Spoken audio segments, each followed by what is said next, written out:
Selamat siang Ibu. Selamat siang. Sebelumnya perkenalkan saya Bidan Ajeng. Di sini saya yang bertugas untuk melakukan dan memberikan komunikasi, informasi dan edukasi terkait keadaan Ibu sekarang. Apakah Ibu bersedia? Bersedia. Nah baik Ibu, di sini saya akan menjelaskan tentang kondisi Ibu yang sekarang ya. Nah Ibu, dari hasil pemeriksaan tadi kan Ibu itu terdapat air ketuban Ibu itu lebih sedikit dari batas normalnya.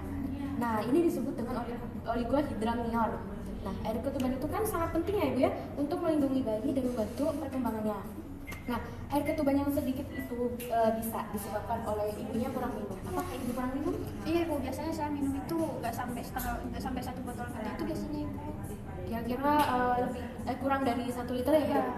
Nah itu bisa memicu terjadinya oligohidramnion. Nah air ketuban lebih sedikit karena Ibu kurang minum. Nah Ibu harus tingkatkan lagi nih Bu minumnya. Usahain minumnya itu 1 liter lah Ibu dalam 1 hari ya. Nah ini bisa terjadi penyebabnya itu bisa terjadi karena kehamilan lewat waktu gitu Bu. Jadi lebih dari kan kehamilan tuh normalnya itu kan sampai 42 minggu. Nah ini bisa terjadi karena lebih dari 42 minggu. Tapi ini Ibu masih aman kok karena Ibu masih 37 minggu ya. Iya.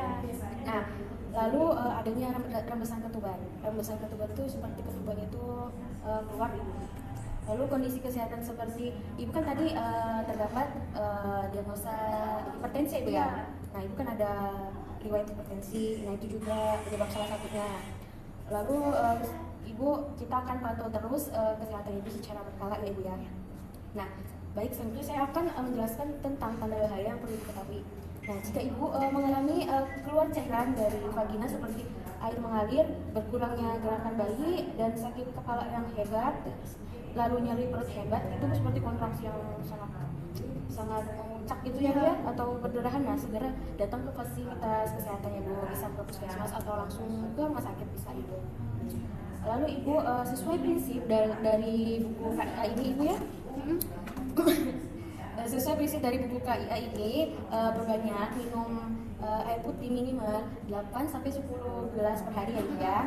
Lalu kurangi aktivitas yang berat Ibu, lalu istirahat yang cukup, tidur siang dan tidur malam ya Ibu ya.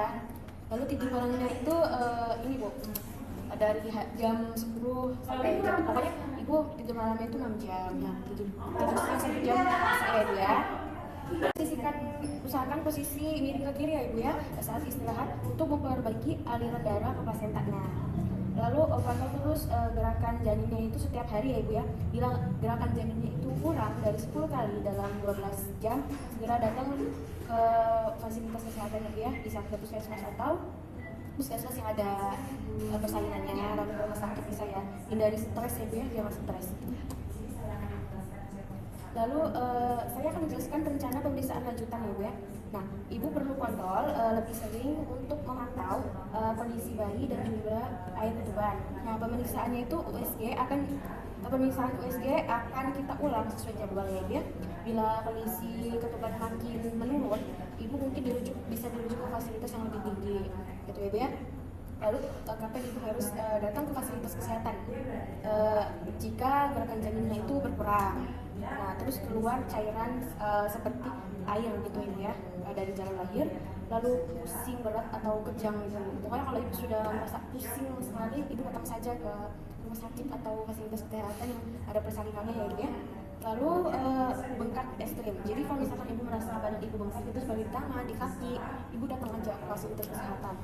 Nah, dan yang terakhir itu jika tidak terjadi gerakan pada janin, jika janinnya tidak bergerak, Ibu segera datang ke fasilitas kesehatan. Nah, Ibu bisa meminta bantu kepada keluarga untuk membantu Ibu untuk istirahat ya. Lalu untuk menyediakan makanan yang bergizi, mengingatkan minum, dan menemani kontrol fasilitas Ibu ya, supaya Ibu tidak merasa stres juga kalau misalkan mendapat dukungan keluarga yang lebih baik. Apakah dari yang saya sudah jelaskan, apakah Ibu bisa mengerti? Bisa Ibu. Bisa dipahami ya Ibu? Baik Ibu, terima kasih Ibu. Nanti kalau misalkan ada apa-apa, kalau misalkan ada keluhan lagi gitu ya, di lain kali Ibu bisa datang ke sini lagi Ibu ya. Ibu terima kasih. Terima kasih Ibu. Ya Allah.